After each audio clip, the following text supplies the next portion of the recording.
I want to congratulate Wayne State. I thought they played really well, and they were a couple of men down. There were 3 men down from the starting lineup. So that tells you how good that team can be, and it tells you how far we have to go as well. But I think that they really they play great defense. And when you're playing Wayne State, you're going to see the same thing. You see really quick, talented players that are going to guard you. And boy, they really played well today. And we had to play a great first half to get some separation. It's good for us to play a team like that, that is going to challenge us defensively like they did today. We'll open up with Brendan. Coach, what did you see rebounding-wise, especially on the offensive end? Yeah, I mean, we're experimenting a little bit here and there, but we're so spread out on our off. They were spreading us out with 4 out, 1 in. I think our guys have to learn that, okay, just because you're on the perimeter doesn't mean you can go. You have to get in there. So we have to look at boxing out, and are we even in the area? We're leaving John down there to rebound, and they were crashing 3 or 4 people. Was it cheating that you saw from guys from the perimeter kind of cheating? They were crashing the boards or fouling their own shot. Coleman got several of those, and so that's the whole thing. We got to just keep working on. John rebounded it really well, but the other guys, we got to get more rebounds out of them. Yeah, I think they out-rebounded us last year, a couple of years ago, too. They had 40 a couple of years ago against us. So they're going to get in there, and that's the thing they really emphasize.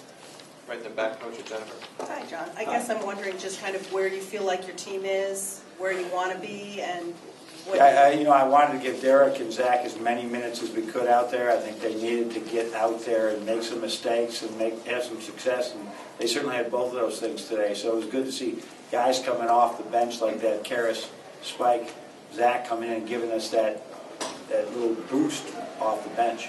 So, I like the progress that we're making. I really like the progress we're making, but the competition is going to continue to change, get more difficult, and we've got to rise to the occasion. So there's some points of this we know we got to work at it hard, but, a 19, 20-point lead win isn't doom and gloom either. It's a good way to just keep ourselves going in the right direction. Stay right in the middle with Andy. Second straight game, you've had 6 guys hit 3-pointers. How dangerous does that make this offense, and how hard is it for a defense to not be able to focus on? They were so small. It was the only way we could play anyhow was go out and play with. When we only play one big in there, we're going to have 4 shooters out there, and so that was good to be able to just spread the court ourselves. But see Zach come off and do that. That's really good for us. I think good for him as well. So we're still learning, but we've always had teams we hope where we'd have 4 or 5 shooters on the floor. John, has it been kind of fun for you these 2 games to experiment with the lineups? I mean, you talked about the versatility, but do you even need to go into Friday with something set? Yeah, we talked about that the other day. We said we could go in and change starting lineups all the time. I mean, you look at the personnel, see what they're doing. We've been experimenting. Experimentation probably will continue on sometime, into the near future, but not too much longer. We'll keep looking at what's the best roles everybody should have on the team. Right on your left with Neil. Coach, given the depth you have on the wing, how important do you think it is for Zach to be able to play well where he can be able to hit that spot-up shot and maybe not be slashing as much as right? I mean, here's the big thing is we have a really good passing team. I mean, we had some really good looks to each other today. And, and the shooters, I'm talking about Glenn and Nick are 2 of our better passers. They're finding people. So Zach, whether he's spotting up in the corner or whether he's on the wing or out front, he's got to just stand there and people will find him.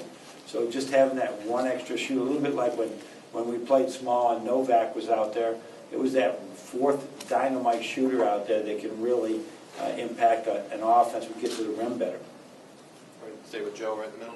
Coach, it looked like Karras is really comfortable handling the ball in the pick and roll. Can you just assess his decision-making? Yeah, I want to get him into the game as much as we can, get him in early.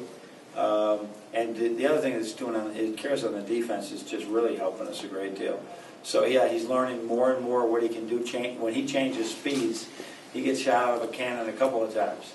And that's really big for us. So, just love coaching the kid. He's going to play a lot of minutes. Our concern will be making sure that it's enough minutes that he can handle, a little bit different than last year.